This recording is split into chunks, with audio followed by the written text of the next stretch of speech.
Iya. Nah, bab satunya itu tentang ikhtilaf pada masa Nabi. Karena judul bukunya ini sudah seputar sholat. Apa memang ada ikhtilaf? Ikhtilaf itu perbedaan pendapat. Apakah di masa Nabi itu terjadi ikhtilaf? Itu banyak hadisnya. Di antaranya hadis tentang ikhtilaf tayamum, terjadi ikhtilaf perang Badar, terjadi ikhtilaf perkampungan Bani Quraizah. Itu di antara yang disebutkan dalam bab pertama. Bab keduanya itu tentang fikih sholat. Fikih sholat itu terkait tentang rukun sholat, hal-hal yang harus dipenuhi sebelum sholat, syarat sah sholat, kemudian sunat-sunat sholat, hal-hal yang makruh dilakukan dalam sholat, hal-hal yang membatalkan sholat. Itu bab 2. Bab 3-nya ikhtilaf tentang tata cara dan bacaan sholat, mulai dari niat, takbiratul ihram, kemudian meletakkan tangan, tata caranya, bacaan doa iftitahnya, bacaan surah Al-Fatihahnya, apakah makmum baca Al-Fatihah atau tidak, apakah bacaan Al-Fatihahnya bismillah atau dijaharkan atau disirkan atau tak dibaca, apakah memulainya dengan baca a'udzubillah ta'awuz, apakah aminnya dijaharkan atau disirkan, apakah membaca ayat itu dimulai bismillah atau langsung kepada ayatnya. Kalau dia ayat pertama bagaimana, kalau pertengahan ayat seperti apa, apakah sholat-sholat tertentu itu ditentukan surah-surahnya. Itu kita bahas tuh kemarin tuh, udah sekian tahun itu. Apakah ketika ruku itu posisi tangannya, jarinya direnggangkan atau dirapatkan, kemudian bacaan rukuknya apa, i'tidal, ketika i'tidal itu tangan dilepas ke bawah atau bersedekap lagi, kemudian ketika i'tidal itu apakah dibaca oleh makmum sami Allah atau tidak, apakah imam membaca sami Allah saja lalu Rabbana lakal hamdunya tak baca tasmi' dan tahmid, apakah di sholat subuh itu ada kunutnya atau tidak. Itu di bab paling banyak itu di bab 3 tuh.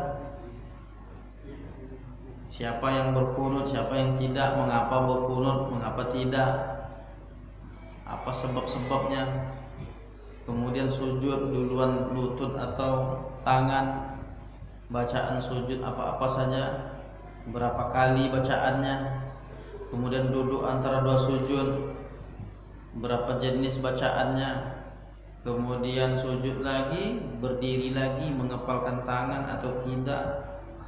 Nah itu nanti kita lihat juga cuplikannya ada dalam bab 2 di jilid 2. Sampailah tahiyat. Tahiyat awal bagaimana bacaannya, apakah pakai sayyidina atau tidak.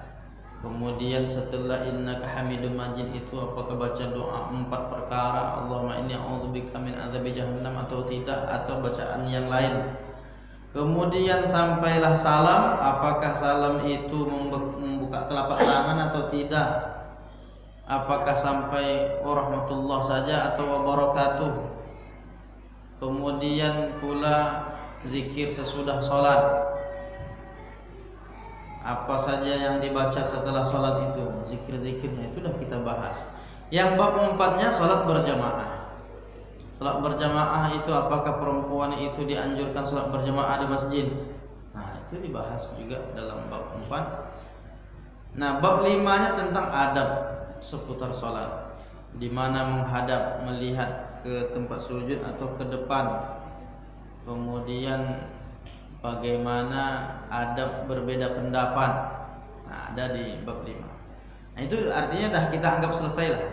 Walaupun masih ada juga mungkin yang belum dibahas, maka kita perbanyaknya dalam diskusi. Sekarang kita masuk jilid 2 buku ikhtilaf seputar sholat ini. Bulan Ramadan kemarin sudah sebelum Ramadannya sudah dicetak. Itu karena Ada jamaah bapak kemarin nanya kan, kapan yang jilid 2 selesai? Rupanya sebelum Ramadan. Tapi kita tak bisa pula ngaji karena COVID-19. Sekarang tak COVID-19, COVID-20 ya. Nah, jadi alhamdulillah Allah pertemukan kembali kita, dan kita akan bahas apa kandungan buku Ikhtilaf Seputar Salat jilid 2. Nah, ini isinya. Jadi dia melanjutkan, bukan mulai dari jilid 1. Karena jilid pertama itu bab 1 sampai 5. Berarti untuk jilid 2 ini langsung aja lanjut bab 6 sampai 11. Inilah isinya. Agak kurang jelas di sini ya. Sini jelas. Bab 6-nya apa? Sebab ikhtilaf. Mengapa terjadi ikhtilaf itu? Yang melatar belakangi perbedaan pendapat itu ada apa saja? Mungkin ini yang mau kita fokuskan nih, bab 6 ini dulu. Karena kalau kita bahas sampai 11 panjang. Nah, yang bab 6 dulu kita bahas. Tapi gambarannya bahwa bab 7-nya nanti tentang sholat dan rukhsah. Sholat dan rukhsah itu terkait tentang bagaimana sholat dalam keadaan darurat, bagaimana sholat dalam perjalanan, bagaimana sholat dalam keadaan tak menemukan air, bagaimana sholat tidak menemukan debu, air tak ada, debu tak ada, gimana sholatnya? Sholat menghormati waktu. Pernah kemarin sekilas kita bahas. Kemudian sholat dalam perjalanan itu apakah jamak atau qashar, atau jamak qashar, atau jamak saja, atau qashar saja. Nah, itu dibahas dalam jilid bab 7. Kemudian bab 8-nya tentang sholat Jumat. Siapa yang wajib sholat Jumat? Siapa yang tidak wajib sholat Jumat? Apakah kalau 3 berturut-turut itu ditutup hatinya? Apa yang dimaksud dengan Allah tutup hatinya?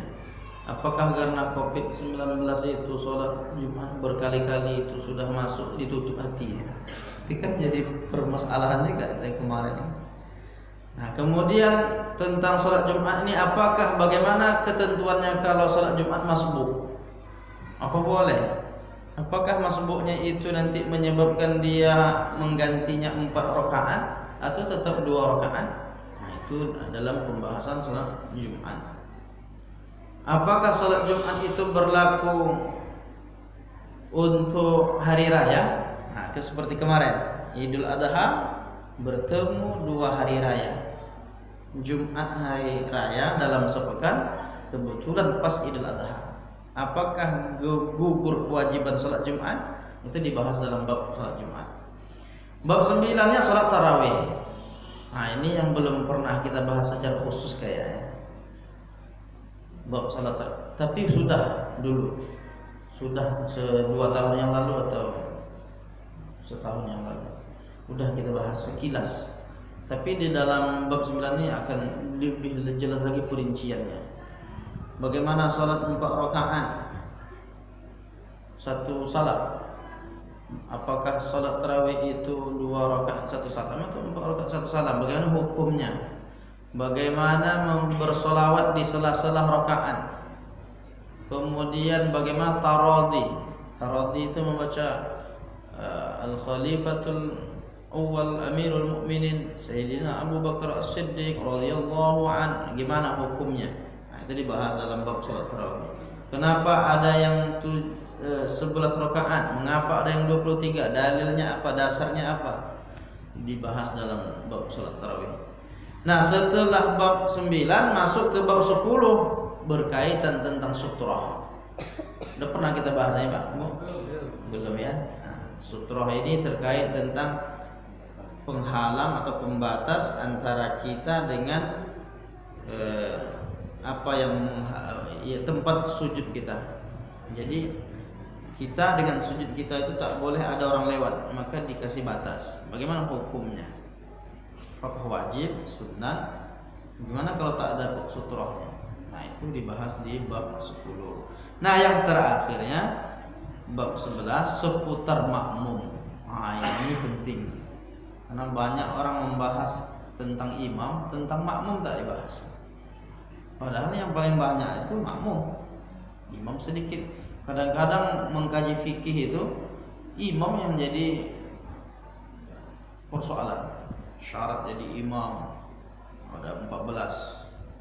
Yang pertama dia harus banyak hafalannya, bagus bacaannya. Kemudian yang kedua dia harus bagus bacaan, hafal hadisnya sekian. Kalau sama ada 2 orang, cari yang paling apalagi yang paling duluan hijrah, aqdamahum hijrah. Kemudian siapa yang duluan masuk Islam, itu kan ada mana yang duluan, ada 14. Termasuklah mana yang paling tua. Sebahagian orang-orang di kampung asal ditengoknya anak muda imam, mundur belakang. Kami yang tua-tua dulu. Padahal itu nomor 14. Udah urutannya tuh harus diikut tuh 14. Nah, ternyata ada syarat-syarat menjadi makmum. Kalau itu syarat-syarat yang harus dipenuhi sebagai imam, tapi penting juga untuk dibahas hal-hal seputar makmum. Bagaimana ketentuan makmum? Apa bisa seorang makmum itu sama-sama masbuk mengangkat otomatis menjadi imam salah satunya? Nah, itu dibahas di bab 11. Sekarang kita mau fokus di bab 6 dulu. Di bab 6 ini pembahasannya tentang sebab ikhtilaf sholat. Mengapa sholat ini banyak perbedaan? Yang melatar belakanginya apa? Kita bahas bab 6 sebab ikhtilaf sholat. Yang pertama sebabnya karena hadis-hadis tentang sholat tidak merincikan secara detail dan mutlak. Artinya tidak detail itu artinya ada kemungkinan makna lain, ada kemungkinan tidak dipahami secara detail itu karena hadisnya tidak selesai semuanya, karena memungkinkan pertanyaan-pertanyaan, makanya terjadi perbedaan pendapat. Dan itu babnya bab sholat. Sementara di dalam Al-Quran itu gambarannya secara umum, maka hadis-hadis itu tidak begitu detail juga menjelaskannya. Maka ambillah contoh misalnya tentang wudhu lah, sesuatu yang disyaratkan untuk sholat. Syarat sah sholat suci dari hadas kecil dan besar. Nah, kalau orang sholat dia tidak berwudhu, walaupun sholatnya khusyuk katanya, tetap tidak sah. Nah, itu dirincikan penjelasannya sebetulnya secara umumnya ada, tapi dari satu ayat yang dijelaskan rinci saja, sebetulnya rinci dalam Al-Quran itu masih memunculkan perbedaan. Apalagi penjelasannya tidak rinci, sedangkan nampak terinci tapi masih menimbulkan perbedaan, apalagi tidak rinci. Contohnya wa arjulakum atau kata aulamastum dalam surah Al-Maidah ayat 6. Nah, ya ayyuhalladzina amanu, hai orang-orang beriman, idza kumtum ilas shalah, apabila engkau hendak melaksanakan salat, fausilu wujuhakum, basuhlah wajahmu, wa aydiyakum, dan basuh juga tanganmu, ilal marafiqi, sampai ke siku, wamsahu bi ru'usikum, usaplah kepalamu, wa arjulakum ilal ka'bain, dan kakimu sampai ke mata kaki. Ini kalau diterjemahkan begini bahaya. Kalau kita teksnya dari sudut wamsahu artinya usaplah, biru'usikum kepalamu, wa arjulakum dan kakimu, nanti diusapnya kakinya. Padahal kaki itu diusap atau dibasuh? Dibasuh. Tapi teks ayatnya wa arjulakum ilal ka'bain, usaplah kepalamu dan kakimu. Dulu Quran ini enggak berbaris. Karena dia tak berbaris, ada yang membacanya wa arjulikum, ada yang membacanya wa arjulakum. Kalau dibaca wa arjulikum berarti dia ngikut pada bi, wamsahu bi ru'usikum wa arjulikum. artinya ngusap.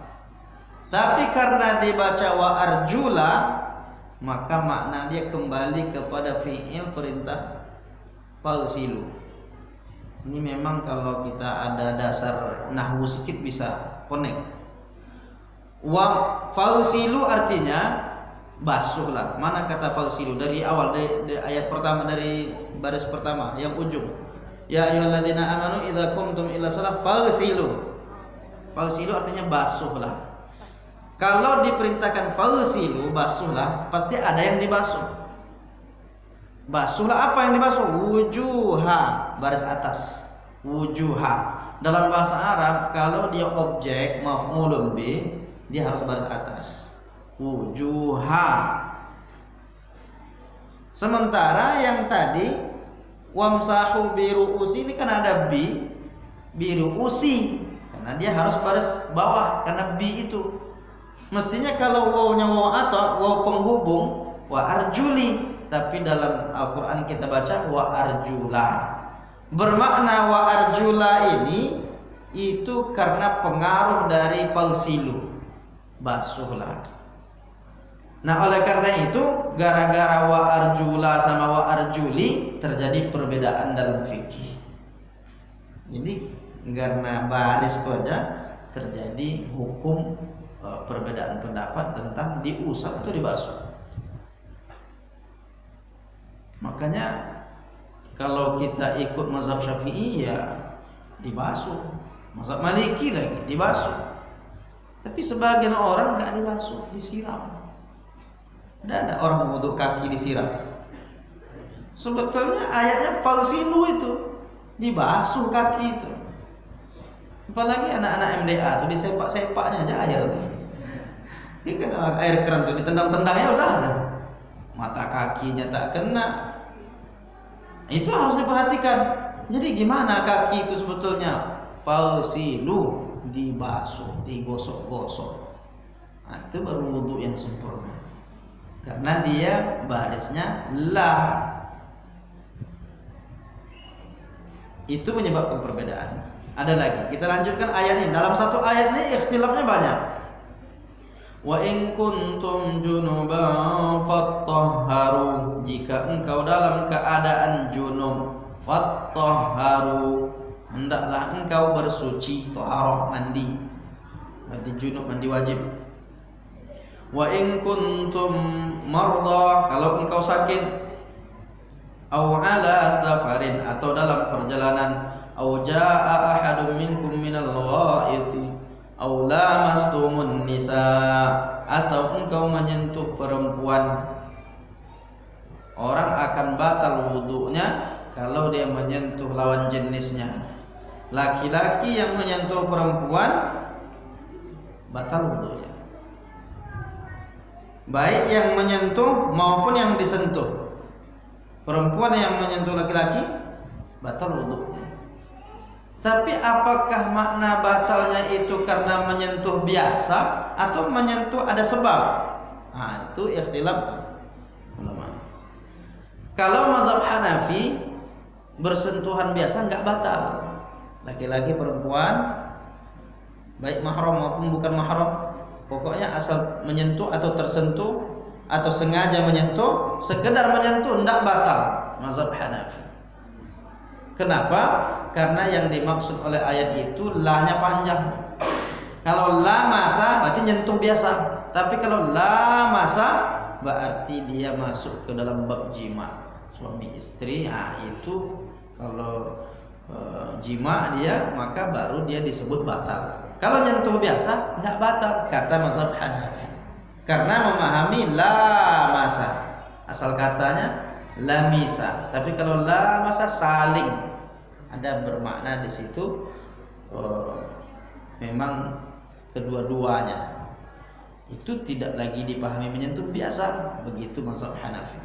Tapi tidak pula bagi mazhab Maliki. Bagi mazhab Maliki kalau sentuhannya itu sekedar nyentuh biasa enggak batal. Tapi kalau bersyahwat nyentuhnya batal. Sedangkan mazhab Syafi'i bersyahwat tak bersyahwat asal menyentuh atau tersentuh kulit, maka membatalkan wudu. Itu karena kata aula mastu. Beda lagi dengan mazhab Zahiri. Zahiri ini di luar mazhab yang 4. Mazhab Zahiri, kalau menyentuh itu tidak ditentukan, yang penting nyentuh, tak peduli sentuh, disentuh, mau pakai ada alas atau tidak, pokoknya tersentuh, batal. Tak peduli dia, pokoknya lawan jenis, mau anak dia, mau ibu kandung dia, kakak dia, adik dia, asal sentuh batal wudu. Itu mazhab Zahiri. Sepertinya nggak ada lah di tempat kita. Dulu pernah ada. Mazhab Zahiri ini tokohnya Imam Daud Az-Zahiri. Juga pernah ada pelanjutnya Ibnu Hazm Al-Andalusi, menulis kitab Al-Muhalla. Itu mazhab Zahiri. Sekarang udah punah mazhab itu. Mazhab tekstualis. Kan ayatnya Nisa itu perempuan, siapapun perempuannya. Nah, itu dia memahaminya begitu, tekstual. Sekarang nih banyak juga orang memahami tekstual. Nah, itu yang menyebabkan terjadi perbedaan. Itu contoh mengapa terjadi perbedaan, karena memahami teks-teks itu memungkinkan untuk terjadi ikhtilaf. Famsahu biwujuhikum falam tajidu ma'am fatayammamu sa'idan thayyiba. Kalau tidak menemukan air, tadi kan kalau dalam keadaan junub hendaklah taharah. Tak menemukan air, maka hendaklah engkau bertayamum sa'idan thayyiba, bertayamum dengan tanah atau debu yang bersih, yang terasa, bukan kayak di pesawat itu ambil di kaca, nggak ada debunya. Itu nggak ada debunya, gimana tuh? Sementara ayatnya sa'idan thayyiba. Famsahu biwujuhikum wa aydikum. Usaplah wajahmu dan tanganmu. Ini baru mengusap. Kenapa? Karena babnya bab tayamum. Usap wajahmu, usap tanganmu, bukan basuh. Ternyata saat ayat ini turun dulu, karena pemahaman tekstualis itu ada juga di zaman Nabi. Adalah sahabat Nabi, dia ketika dalam keadaan junub, lalu dia tak menemukan air untuk mandi. Gimana cara mandi ini? Kebayang dia kalau mandi kan semua itu kan harus basah badannya. Berarti kalau tayamum berarti bergelimang sama pasir aja lah saya. Akhirnya keluar dia dari rumahnya, ada pasir-pasir tanah di luar rumah tuh, bergelimang dia kayak ayam, mandi ayam, bergelimang dengan pasir. Disampaikan berita itu kepada Nabi, ya Rasulullah, saya tadi dalam keadaan junub, saya tak tahu gimana caranya, mandi tak bisa, akhirnya saya bertayamum dengan debu tadi. Jadi gimana tayamumnya? Seluruh badan saya lumuri dengan debu. Kata Nabi, enggak gitu. Maka kata Nabi, usaplah wajahmu dan tanganmu. Dua aja yang diusap. Ambil debu pertama, dipukulkan, lalu ditiup, diusaplah ke wajah. Nah, bisa juga ada kalau dalam mazhab Syafi'i disuruh mutar. Gitu. Habis itu boleh langsung begitu. Yang kedua, harus pindah, jangan di tempat debu yang sama, pindah di tempat lain. Karena kalau masuk lagi situ mustakmal. Ada istilah mustakmal kalau dalam wudu kan, terpakai dia sudah digunakan, tidak boleh dikenai lagi. Pindah tempat. Pukul lagi. Embus. Nah, baru bagi 3. Jari, telapak, ibu jari. Yang punggung tangan ini dari jari kiri, masuk punggung. Nanti yang depan ini jari tengah. Nah, ibu jari bertemu ibu jari. Begitu juga sebaliknya. Nah, nanti bertemu ibu jari. Cukup wajah sama tangan. Jangan diusap kepala pula. Usap kepala. Udah datang pertanyaannya. baru dua ini mau masuk ya. Kemudian usap telinga, enggak ada namanya tayamum atau dia usap kaki. Itu ayatnya. Famsahu biwujuhikum wa aydikum. Dan pastikan jangan pula debu itu dibuat kumur-kumur atau masuk ke hidung dan istinsyaq. Enggak. Ini enggak sama dengan wudu. Nah, ini tentang masalah berwudu. Satu ayat tentang wudu, ada tentang menyentuh, ada tentang junub, ada tentang bertayamum, masuk semua. Ayat 6. Nah, itu mengapa terjadi perbedaan? Karena hadis-hadis tentang sholat, ibadah itu tidak terinci semuanya, maka dia memunculkan ikhtilaf. Yang kedua, apa yang menyebabkan terjadi perbedaan dalam bab sholat? Walaupun dalam bab lain banyak juga terjadi perbedaan. Sekarang karena judul kitabnya ikhtilaf seputar sholat, ya mengapa dalam sholat itu terjadi ikhtilaf? Interpretasi dan logika yang berbeda dalam memahami cara sholat Nabi. Dia menyimpulkan menurut dia begini. Ada ulama gitu. Ulama ini menyimpulkan begini. Logikanya berbeda. Ambil contohnya ini di zaman Nabi ini, sholat asar di perkampungan Bani Quraizah. Dari Abdullah bin Umar, dia ceritakan bahwa ketika Nabi kembali dari perang Ahzab, Nabi berpesan kepada sahabat yang akan berangkat ke perkampungan Bani Quraizah. Apa pesan Nabi? La yusalliyanna ahadun al-asra illa fi Bani Quraizah. Janganlah kalian sholat asar kecuali di perkampungan Bani Quraizah.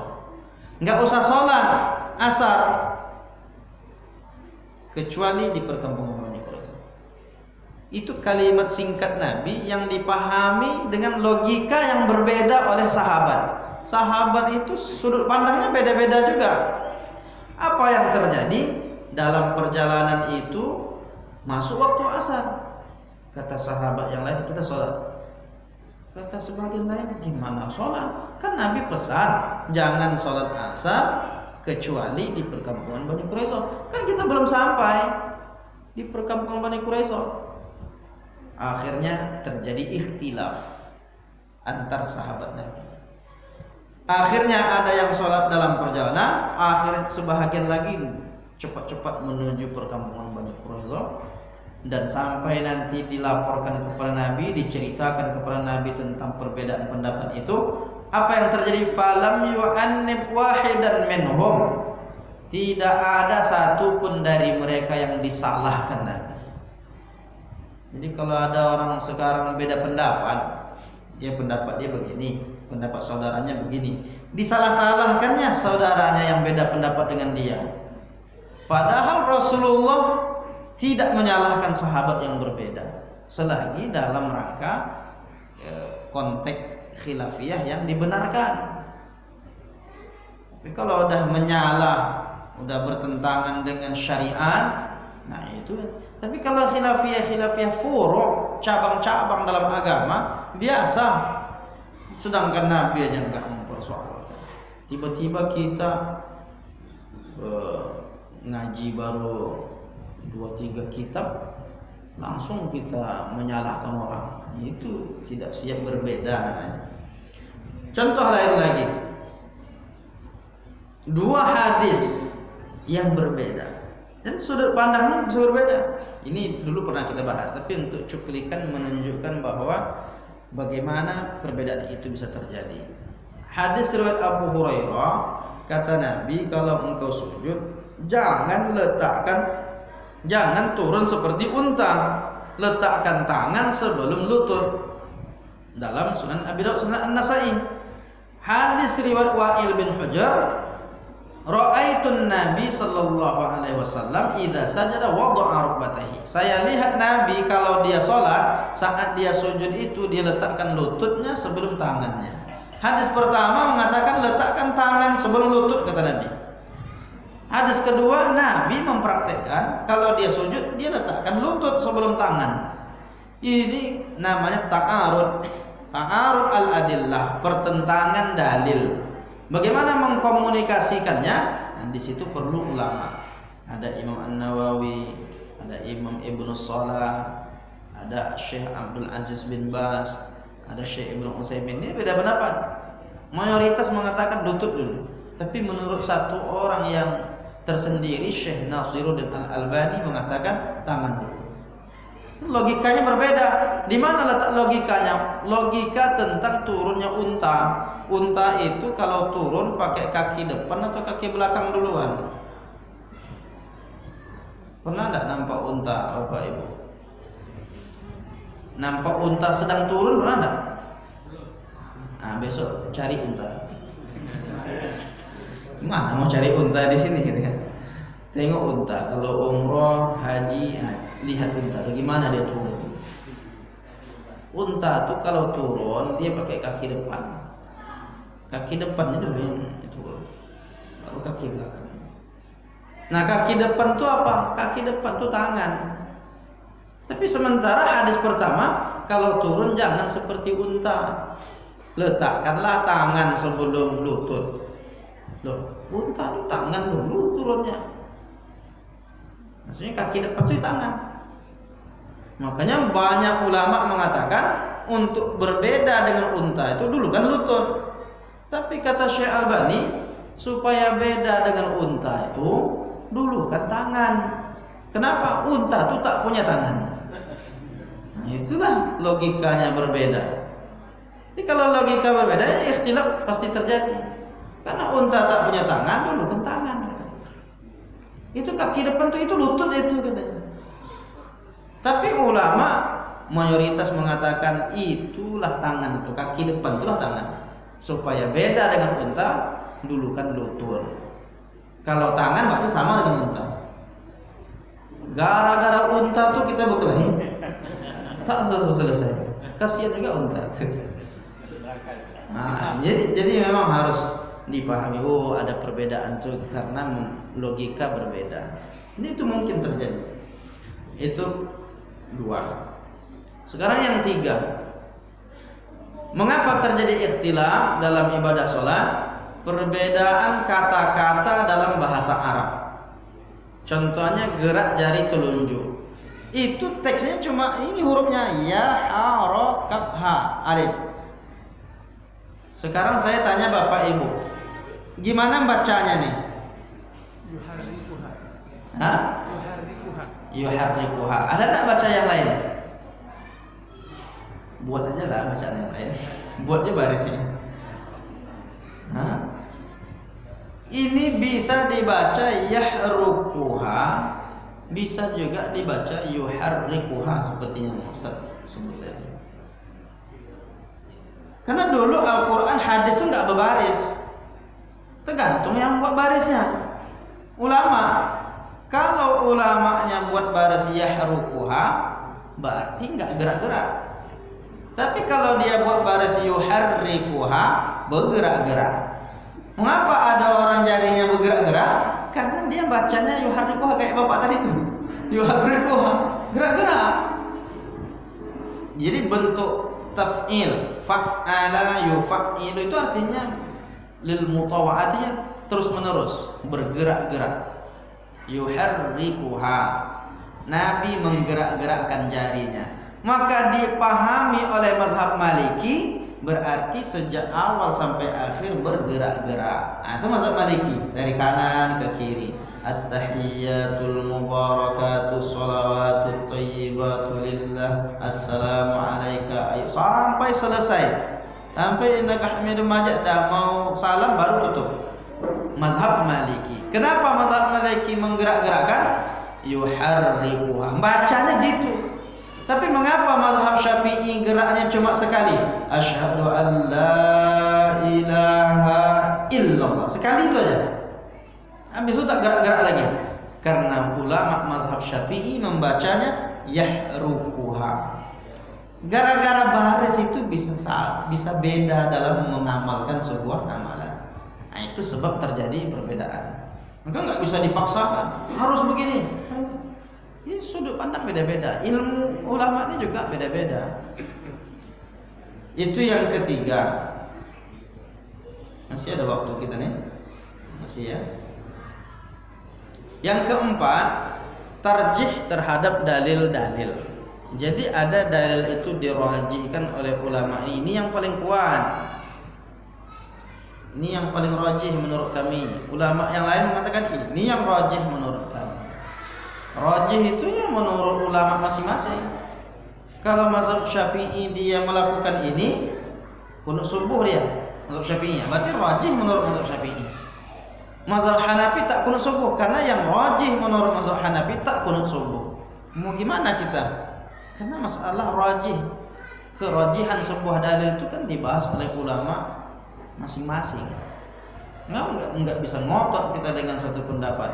Boleh kita mengamalkan pendapat mazhab kita dengan catatan kita menghormati mazhab yang lain, tidak merendahkan. Nah, itu masalah rajihnya dalil-dalil yang digunakan. Yang kelima, ini panjang ceritanya ini kalau saya. Perbedaan dalam mensahihkan suatu hadis. Gara-gara dipahami ini hadis yang sahih, itu juga menimbulkan perbedaan pendapat.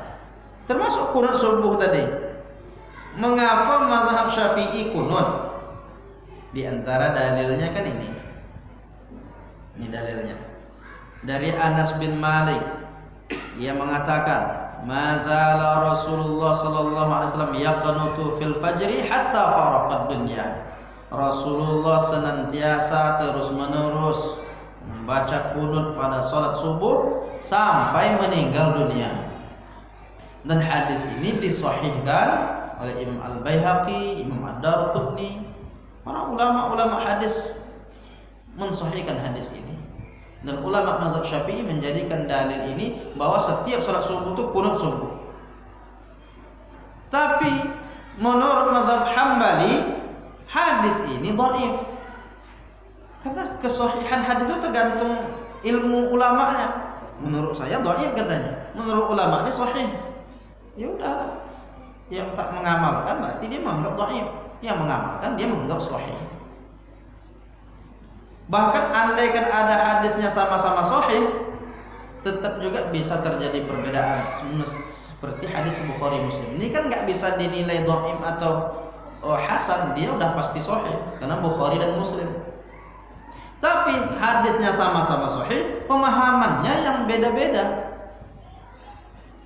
Kata Anas bin Malik, Nabi melakukan kunut selama sebulan sambil mendoakan kecelakaan, laknat atas beberapa orang Arab. Kemudian Rasulullah meninggalkannya.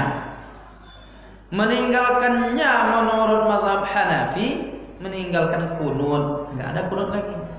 Mazhab Hambali juga, Rasulullah pernah kunutnya cuma sebulan, kemudian dia meninggalkannya.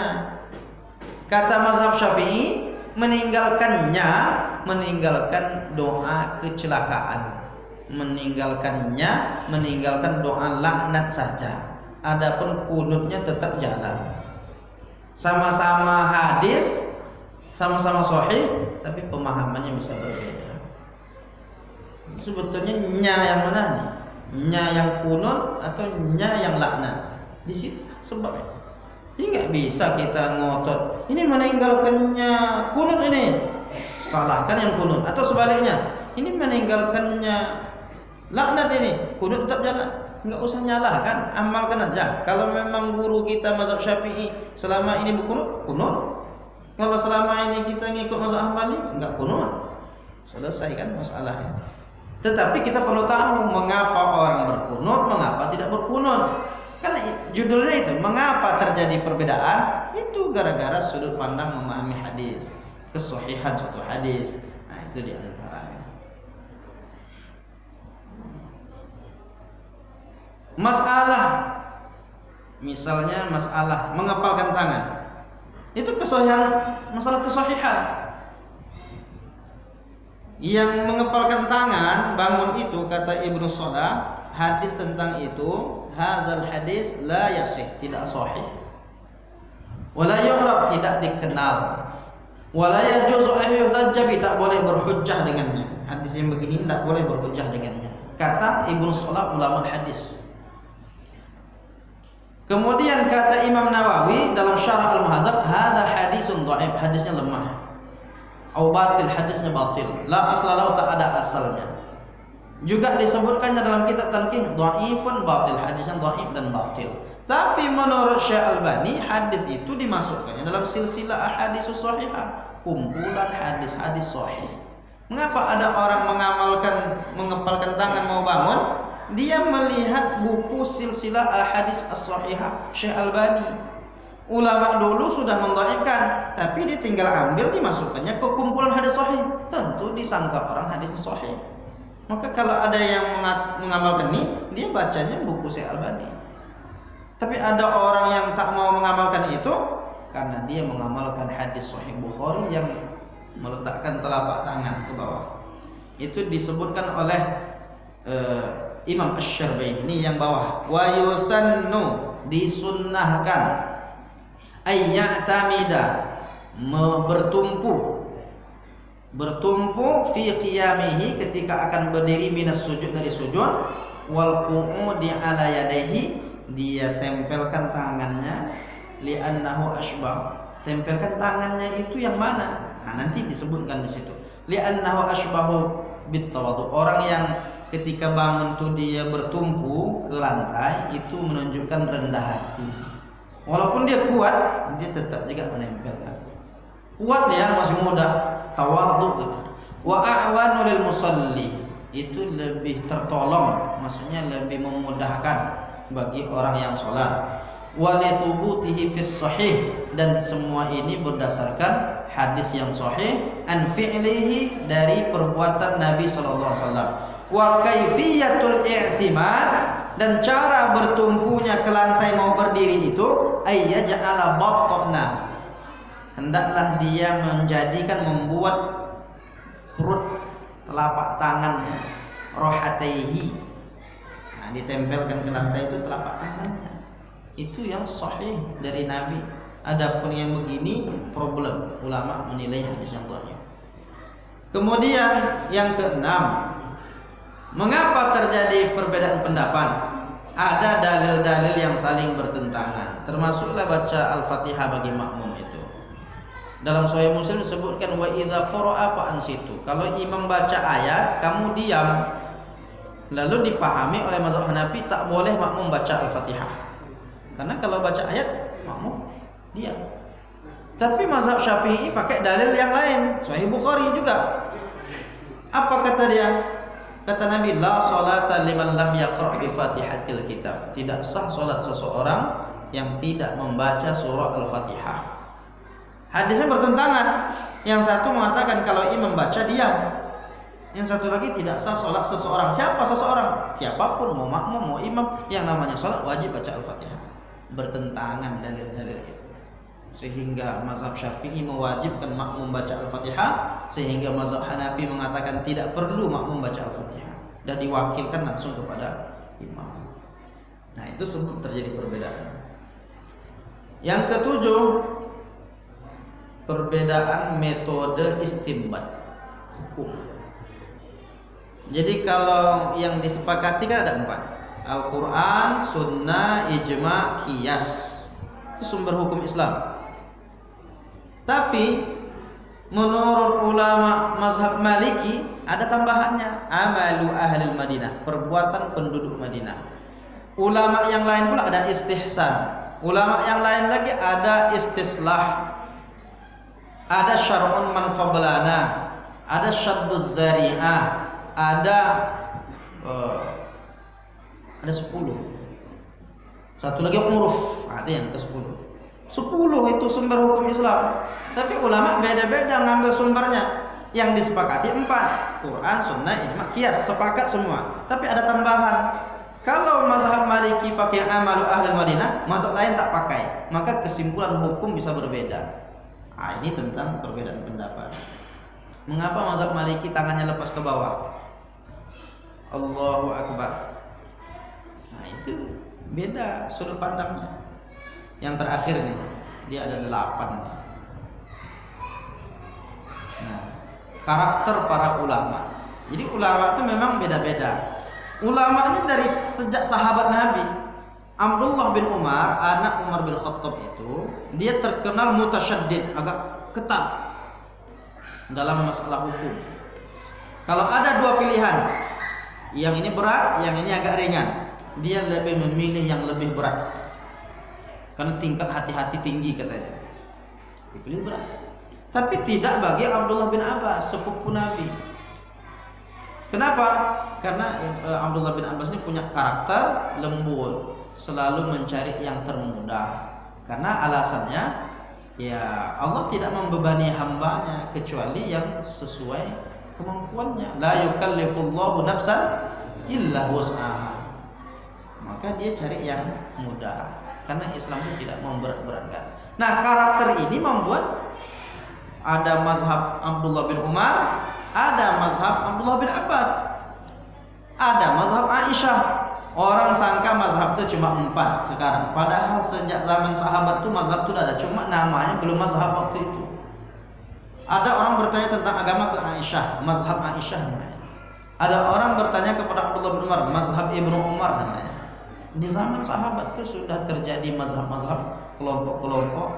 Ada beberapa orang ngajinya sama, beda-beda pendapatnya. Dan itu semuanya bersumber ke Nabi, tapi beda. Nah, itu yang menyebabkan ikhtilaf. Tentulah belakangan ini dia menjadi mengerucut, menjadi sebuah konsep baku. Ini mazhab Hanafi, Maliki, dan itu diakui oleh ulama di seluruh dunia ini. Ini mau lanjut atau mau sholat isyraq? Hah? Lanjut aja. Iya.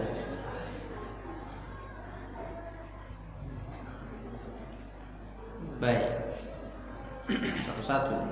Ketika sujud, telapak tangan tertutup mukena. Apakah boleh, Ustaz? Boleh. Yang tak boleh tertutup itu, terhalang itu kening. Tak boleh ada penutup kening. Itu yang disebut Nabi lasyaqa walasyah. Tidak boleh tertutup pakaian, tidak boleh tertutup rambut. Tidak boleh rambutnya keluar. Termasuk laki-laki yang bukan auratnya. Tapi kalau rambut keluar itu, kemudian sujud dia terhalang keningnya itu ke lantai gara-gara rambut agak 1 helai 2 helai itu, bisa membatalkan sholat menurut mazhab Syafi'i. Kalau telapak tangan ya tidak apa-apa. Yang tak boleh itu kening dan hidung. Begitu dalam hadis riwayat Abdullah bin Abbas. Tapi tidak tetap sah menurut mazhab Hanafi dan Hambali. Kalau mazhab Syafi'i enggak sah. Begitu dijelaskan oleh Imam Taqiyuddin Asy-Syafi'i dalam kitab Kifayatul Akhyar. Mana lebih baik, Ustaz? Orang yang motong sapi yang rajin sholat atau sebaliknya? Ini nih masalah motong korban kemarin nampaknya. Tidak potong darah. Selagi dia muslim, kemudian dia muslim, ada ilmunya, ada ilmunya, punya kemampuan di situ, sah sembelih. Jangankan orang Islam, orang Nasrani, ahlul kitab, Yahudi yang ahlul kitab, sah sembelihannya. Apalagi orang Islam. Cuma kalau masalah afdhaliyah ini ya dah tahu jawabannya. Ketika kita melihat ada yang bicara saat khutbah, apa yang kita lakukan? Ya, tidak bisa kita menegurnya sebetulnya, karena kalau negur kita berarti kita lawan. Makanya harus ada ilmu orang yang ikut khutbah itu. Kalau dia anak-anak, paling bisa dibuatkan petugas khusus. Jadi tidak semuanya menyalahkan. Tapi kalau dia sama-sama dewasa juga diajaknya ngobrol, dia baca. Karena diajak ngobrol tak boleh. Wa iz qulta li sahibika ansit. Kalau engkau katakan kepada saudaramu, diam. Faqad laghawta, engkau telah berbuat perbuatan laghaw. Faman laghaw, siapa yang berbuat perbuatan laghaw, fala jum'atalah, tiada Jumat baginya. Sekedar menyebut diam, itu sudah dianggap laghaw. Apalagi ngobrol. Gimana Pak khotibnya? Lama betul khutbah. Iya ya. Fotolah sedikit dulu katanya. Di fotonya pula khotib itu dibuat status kan. Khotibnya lama kali. Share-nya pula kan. Banyaklah di komen orang. Rupanya yang ngomen ini entah di mana, di masjid juga kayaknya. Itu rusak. Rusak itu mendengar khutbah sambil megang HP. Status gimana?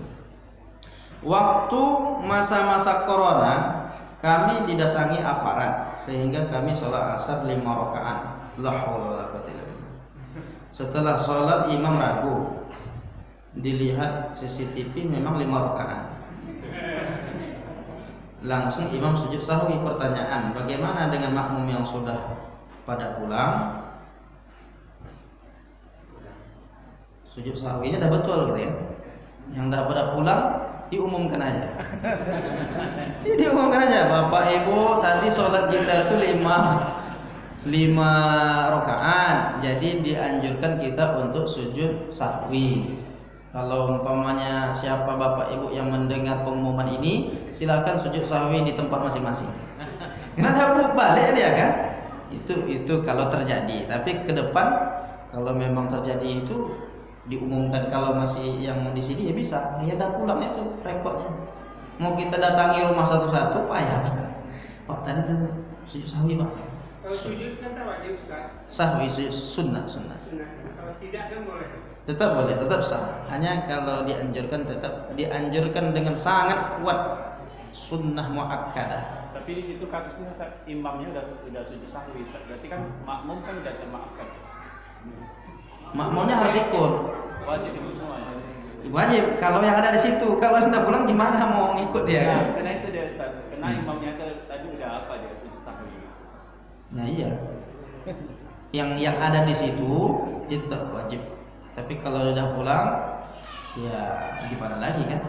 Berarti dia tidak apa-apa dimaafkan. Cuma kalau umpamanya dia ingat dan diingatkan, dianjurkan dia. Assalamualaikum warahmatullahi wabarakatuh. Saya pernah dengar sunnahnya motong kuku dimulai dari telunjuk tangan kanan sampai kelingking, dilanjutkan jari kelingking tangan kiri sampai ke jari jempol kiri dan diakhiri jari jempol kanan. Salah nih. Yang betul tuh kelingking dulu, kelingking sebelah kanan. Kalau motong kuku, kelingking sebelah kanan. Nah, sebelah kanan. Dah selesai sampai ibu jari, kelingking sebelah kiri. Baru ibu jari. Itu sunnahnya. Entah ada sunnah yang lain. Kalau perempuan nampak rambut dan telapak kaki, apakah sah sholatnya? Dan apakah kita yang nampak ada kewajiban untuk ngasih tahu? Kalau dia tidak tahu, sebetulnya tetap sah. Tapi kalau dia tahu dan sadar dan dikasih tahu, dia harus. Kalau dia dikasih tahu sedang sholat, dia harus perbaiki keadaan itu langsung. Boleh. Tapi kalau setelah sholat tadi itu terbuka, nampak tadi, dia ulang sholatnya. Karena ada yang ngasih tahu. Kalau tak tahu dimaafkan. Kecuali mazhab Hanafi. Mazhab Hanafi kaki itu tidak aurat. Makanya kita lihat di Makkah itu orang-orang India, Pakistan kan. Ibu-ibu sholat di depan Masjid Nabawi itu kaki nampak.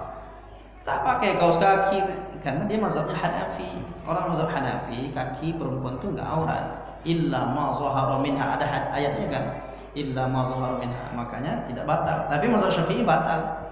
Terlihat kaki itu ketika sholat batal, membatalkan sholat. Dalam zikir apa la panjang atau satu harakat saja? Dalam zikir apa iya maksudnya? Apa iya la panjang atau satu harakat saja? Terima kasih. Ya sebetulnya kan mat tabi'i. Tabi'i itu la ilaha illallah. Ini maksudnya zikir la ilaha illallah atau zikir yang mana? La haula wala la juga. La ilaha illallah wahdahu la syarikalah. Ya la-nya mat tabi'i. La itu lebih itu. Cuma kan disesuaikan dengan ritmenya, ketukannya. Itu masalah zikir. Kalau di mana-mana imam kita tetap lalu pendek ya dia. Yang mana Pak? Di mana-mana masjid kita dengar. Mana ada petunjuknya. La ilaha illallah kan mendingan. La ilaha illallah. Kalau terlalu cepat ya jadi tak panjang jadinya kan. Karena la ini kalau dia terlalu pendek, tak dipanjangkan, dia bisa berubah maknanya. Kalau la panjang tidak ada. La ilaha tidak ada yang disembah. Kalau la ilaha itu berubah artinya. Sungguh artinya. Sungguh ada Tuhan selain Allah. Bahaya itu. La ilaha illallah, la ilaha illallah. Sungguh ada Tuhan selain Allah. Sungguh itu bahaya. La ilaha illallah, la ilaha. Paling tidak agak panjangnya sedikit lah. Jangan terlalu sampai tak ada umatnya sama sekali. La ilaha illallah itu salah. La ilaha itu mendingan tuh dapat tuh. La ilaha illallah, la ilaha. Kalau la ilaha illallah, la ilaha itu ada panjangnya, itu yang merusak itu makna.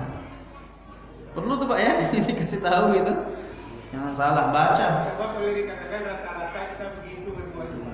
Iya. Padahal yang perlu itu kan apa kita kan. Iya. Kita kondisi daerah. Itu perlu. Nah, itu bersyukurnya kita ngaji kan. Kalau tak tahu kita, jangan selama ini salah membaca syahadat tauhid. Asyhadu an la ilaha illallah. Itu salah ada kan? Asyhadu an la ilaha illallah. La ilaha illallah. La ilaha illallah. Itu dapat dong. Tapi kalau la ilaha illallah, la ilaha illallah tak dapat. Apakah manhaj itu? Ustaz manhajnya apa? Ini lain pertanyaannya. Manhaj itu metode berpikir dalam memahami Al-Quran. Metodenya apa yang dipakai? Ya, manhaj itu metode likulli ummatin ja'alnakum syir'atan wa minhaja. Kami berikan syariat, ada metode cara untuk menjalankan syariat, metode mengamalkan syariat. Gimana ya? Pakai manhaj para ulama. Manhaj para ulama itu apa? Ya, dia sumbernya dari Al-Quran, Sunnah, Ijma, Qiyas. Kita ngikut ulama yang di dunia yang mayoritas memilih salah satu dari 4 mazhab.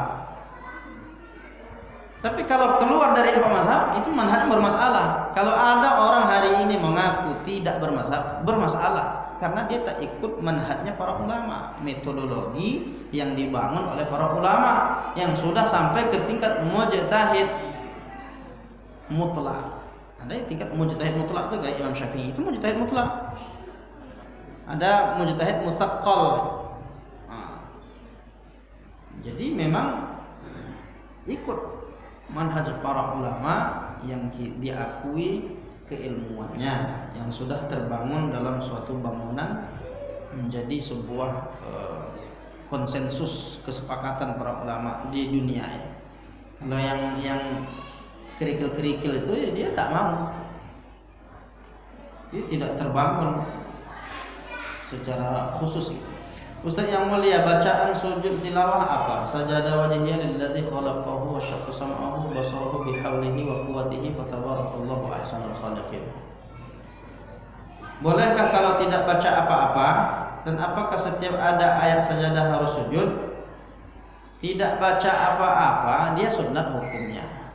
Tak baca berarti tidak ada hukum menyebabkan dosa. Lalu kalau tak bisa membaca sajadah wajhiyya atau tak hafal, baca sujud biasa. Subhana rabbiyal a'la atau subhanakallahumma wa bihamdika Allahumma ighfirli atau subhanakallahumma rabbana wa bihamdika Allahumma ighfirli atau subhanakallahumma rabbana wa bihamdika la ilaha illa anta atau subuhun quddus rabbul malaikati war ruh atau Allahumma anta laka sajadtu wa bika amantu. Jangan sambung wa ala rizqika aftartu. Itulah yang nanti. Nah, jadi itu bacaan sujud juga. Apakah setiap jumpa ayat sajadah harus sujud? Disunnahkan, enggak wajib. Setiap jumpa termasuk surah Al-Alaq, wasjud wa qatarib, sunnahkan sujud tilawah. Apakah harus salat subuh Jumat? Enggak, setiap jumpa ayat sajadah, baik dalam salat maupun sedang baca Quran, sujud tilawah. Namanya sujud tilawah, bukan sujud sajadah. Kalau sudah menghafal ayat itu kan berulang-ulang kita membaca ya kan. Jadi apakah setiap ulangan kita membaca lalu sujud terus atau gimana? Tetap sunnah. Tetap sunnah. Semakin banyak sujud, semakin banyak kebaikan kita dapatkan. Semakin dekat kepada Allah. Aqrabu ma yakunul 'abdu min rabbih wa huwa sajid. Seorang paling dekat kepada Allah saat sujud. Semakin banyak sujud, semakin dekat dia kepada Allah Ta'ala. Enggak akan rugi. Hafal ulang lagi, sujud lagi. Tapi kalau repot rasanya ya enggak usah. Kalau terlalu repot rasanya, ya enggak usah. Kalau mau sujud, tetap dapat kebaikan-kebaikan. Kalau agak repot karena diulang-ulang terus, ya enggak apa-apa juga, karena dia tidak masuk dalam bab wajib. Akikah itu apakah harus buat acara makan-makan? Enggak. Yang penting menyembelih hewan. Kalau dia laki-laki dianjurkan 2 ekor kambing. Kalau perempuan 1 ekor kambing. Bisa disembelihkan kemudian dimasak lalu dibagi-bagikan ke panti asuhan, rumah fakir miskin yatim, panti jompo, gitu kan? Atau tempat-tempat orang-orang yang memerlukan. Nah itu bisa. Atau boleh juga kalau mau mengundang karib kerabat, kaum masyarakat setempat, orang-orang yang kita kenal, boleh. Tetapi dagingnya harus dimasak, itu bedanya. Kalau kurban dagingnya dibagikan juga, cuma dalam keadaan belum dimasak. Itu bedanya antara akikah dengan kurban. Dan boleh juga akikah itu untuk orang yang sudah dewasa. Akikah itu tak mesti umur 7 hari.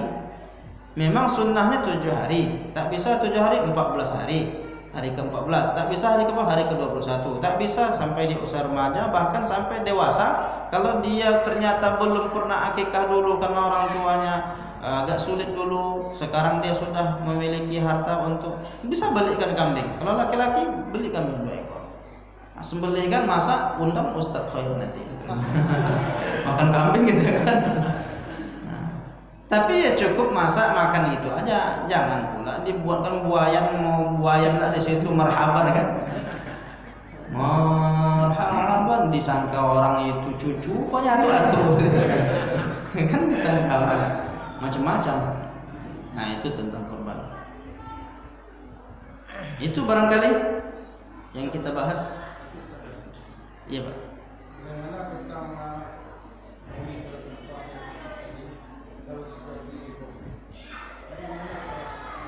Oh, sebetulnya kan gitu. Wala Yakub tidak boleh terhalang asy'ar wala siyab.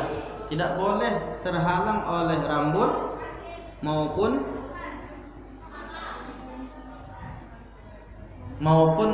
hidung. Itu hadisnya. Hanya dalam kondisi darurah tentu itu dimaafkan. Kemudian masalah mengapa dulu Nabi dan sahabat-sahabat pernah sholat mengalaskan bajunya karena kondisi panas. Nah, itu ada hadisnya. Dalam kondisi panas, akhirnya sahabat itu tidak sanggup menempelkan keningnya ke lantai. Karena kalau cuaca ekstrim di Arab itu nggak sama dengan panas di tempat kita. Nggak bisa. Kemarin pas haji tahun kemarin, itu pas terlambat, Masya Allah, itu memang luar biasa panasnya. Udah pakai alas pun masih panas juga uapnya, karena kondisinya musim panas di situ beda dengan tempat kita. Nah, oleh karena itu memang kalau kondisi darurat seperti itu maka tetap boleh. Ad-daruratu tubihul mahzurat. Kalau darurat itu membolehkan yang tak boleh. Bahkan babi yang haram itu dia bisa boleh dia dimakan kalau darurat, tak ada makanan yang lain di hutan. Satu-satunya yang bisa dimakan itu babi, gitu kan? Tidak boleh memilih mati, pilih mati atau makan babi, pilih makan babi. Itu namanya tingkat darurat. Tapi secukupnya, sekedar untuk menegakkan tulang belakang. Jangan dinikmati betul babi. Begitu. Nah itu masalahnya kan. Kurang enak dia masuk kecap sedikit gitu. Itu kan memang dinikmati namanya. Nah, jadi dia untuk menegakkan tulang belakang atau istilahnya. Ada satu lagi termasuk sudahkah menutup kepala ketika masuk kamar mandi?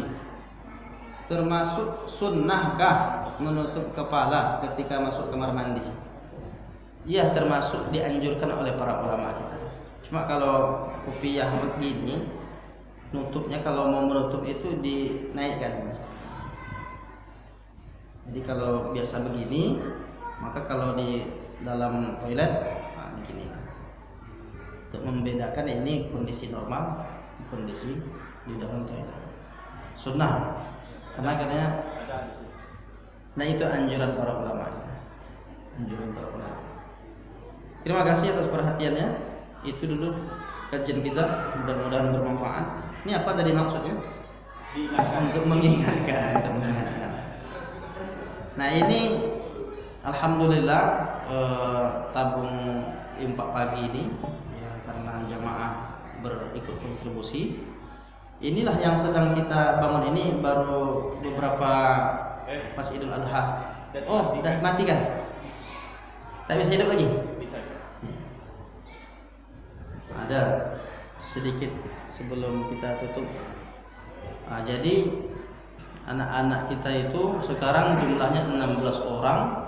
Mereka di antara mereka itu memang dari panti asuhan, fakir miskin, dan kita yang membiayai hidup mereka sebetulnya. Jadi jemaah ikut berkontribusi melanjutkan pendidikan anak-anak.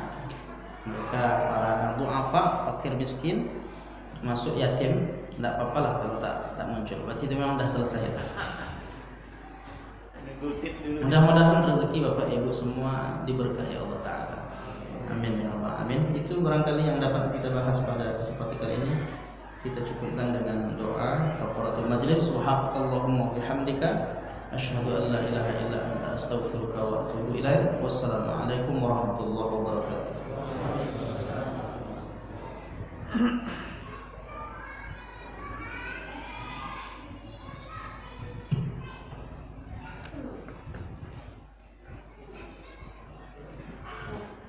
Terima kasih kita ucapkan kepada Ustaz. Kita lanjutkan bulan depan. Selanjutnya kita sholat Isra. Setelah itu kita sarapan bersama. Kita tutup dengan membacakan al-Hamdulillah.